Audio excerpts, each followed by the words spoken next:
Hello and welcome to BikeWale, and this is all you need to know about the new Royal Enfield Super Meteor 650. The motorcycle has just been unveiled and we've spoken about it. We've done stories and videos on BikeWale about the Super Meteor, from its spy shots to specs, etc. And now that it's unveiled, honestly, I thought I'll be a little underwhelmed after having seen so much on the bike, about the bike. But the bike does seem impressive even when it was unveiled now in the real. So good design, and we'll talk about that and about the real specs of the motorcycle in this video. What we'll also do is we're going to split this video into specs, like I just said, and then we're going to talk about where or how the Super Meteor will fit into the Royal Enfield scheme of things.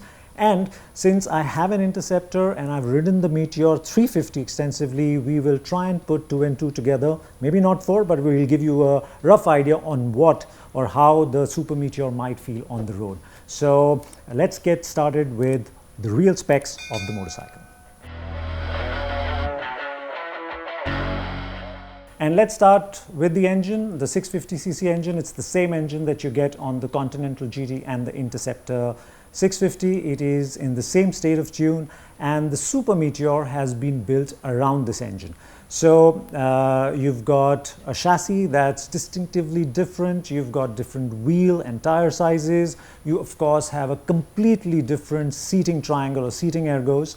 And the idea here is to have a true or quintessential cruiser, which means you've got the handlebar close to you, you've got your legs set forward, you've got a low seat, and you are supposed to be super relaxed. You're in no hurry to get anywhere. Just ride the torque curve, enjoy yourself, see the scenery go by. That's the whole idea behind it. Also now the suspension, for the first time Royal Enfield now gets USD forks up front, and it's got twin shocks at the back. The suspension travel on the Super Meteor is in fact for the rear is more than the Interceptor, so that should add towards comfort.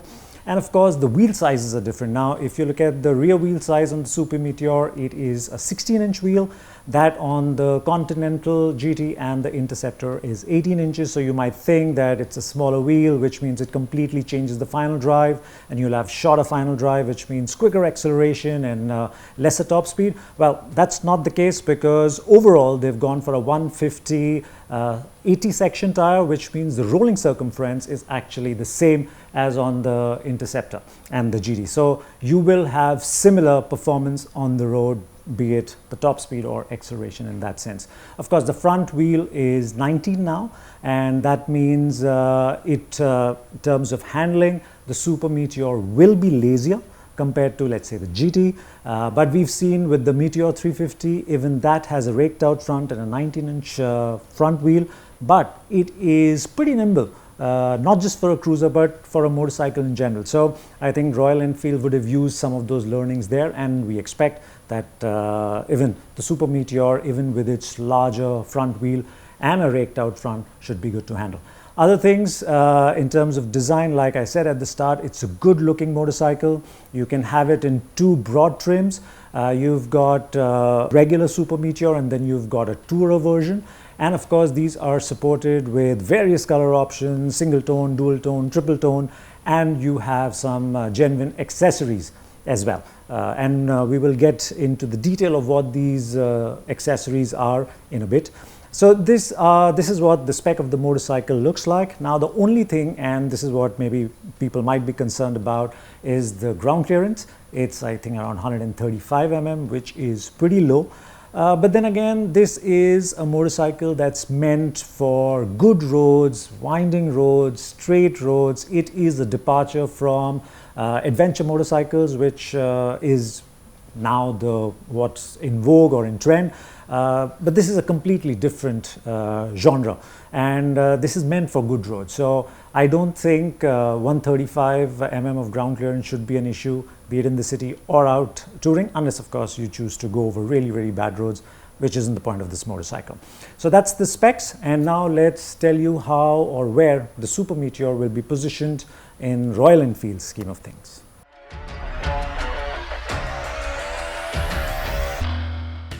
Talking about accessories, as we've seen Royal Enfield do in the past for all their motorcycles or recent motorcycles, there is going to be a fair share of accessories to choose from. But additionally, for the Super Meteor 650, Royal Enfield has curated 2 accessory packs as well. So you've got the Solo accessory pack and you've got the Grand Tourer accessory kit or pack, as you might call it now. For the Solo, you get bar end mirrors, you get what Royal Enfield calls deluxe foot pegs, which probably would be more comfortable set of foot pegs, a Solo finisher, which probably means that there's going to be a front alone seat, and then you've got a carrier at the rear fender. Instead of having a pillion seat, you'll have LED indicators and machine wheels.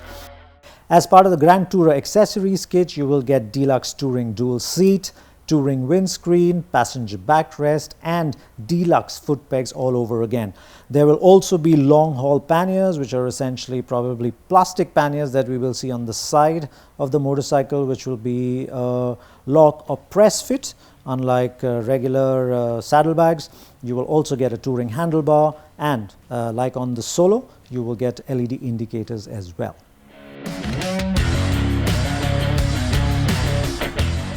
Now the Super Meteor, according to Royal Enfield, is how their cruisers have evolved from, let's say, their city bike, and then their Thunderbirds, and then Lightning, and of course the Meteor 350.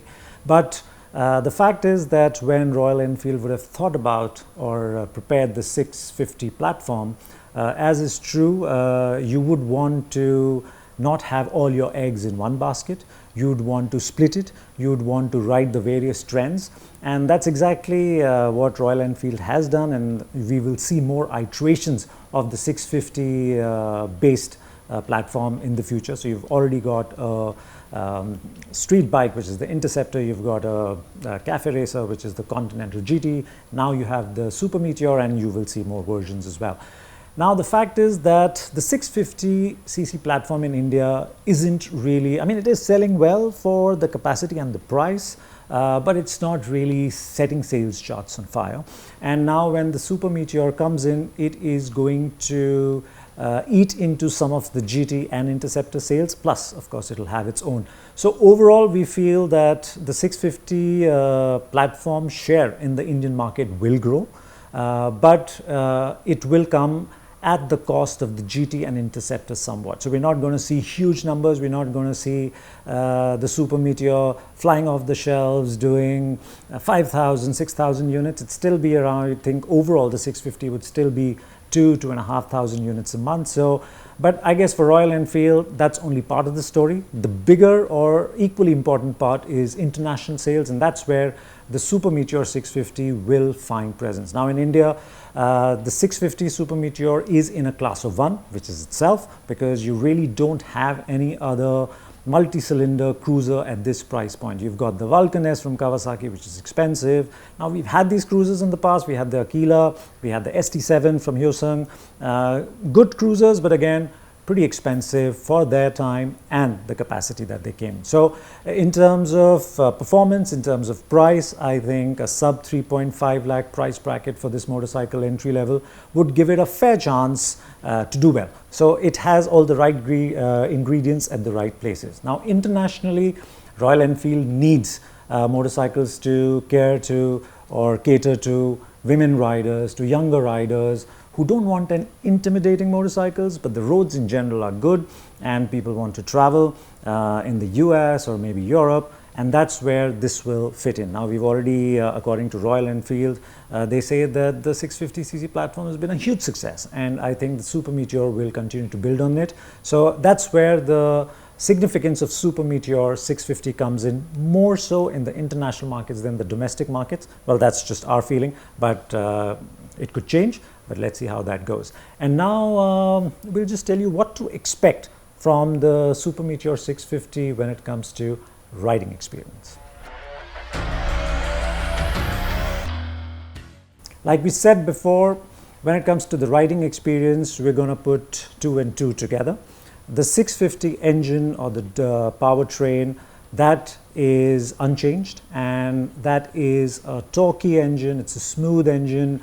There is torque and power on demand. It sounds good. So all that will continue. So if you've ever ridden an Interceptor or a Continental GT, the whole riding experience from the powertrain point of view is going to be exceptional.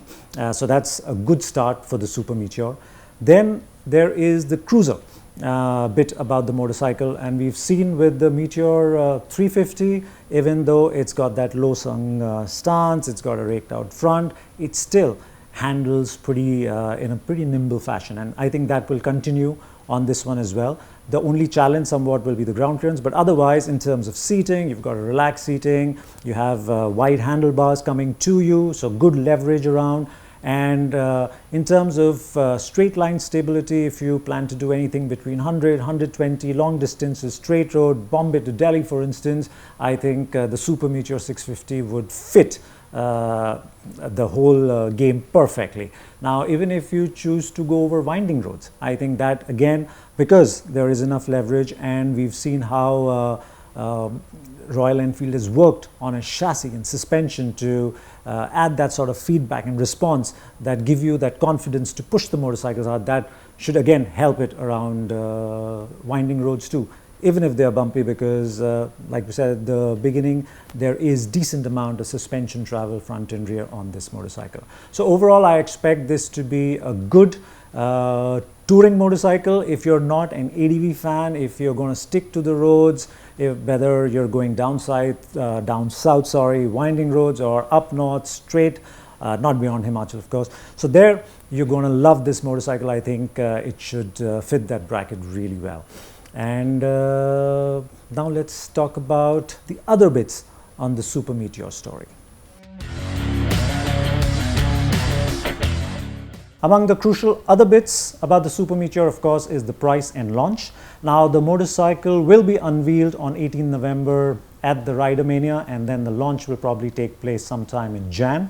When the motorcycle is unveiled, Royal Enfield will probably take bookings of the motorcycle, so they know how much to produce and what the demand is like when the price is unveiled or price is revealed and the motorcycle is launched in Jan. As for the price, like we've said in our previous videos, we expect the motorcycle to be priced under 3.5 lakhs, which would make it fantastic value for what it is.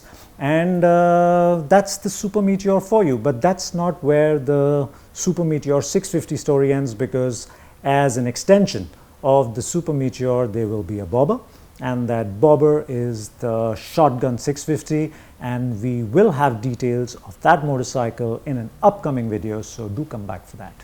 Thank you for watching.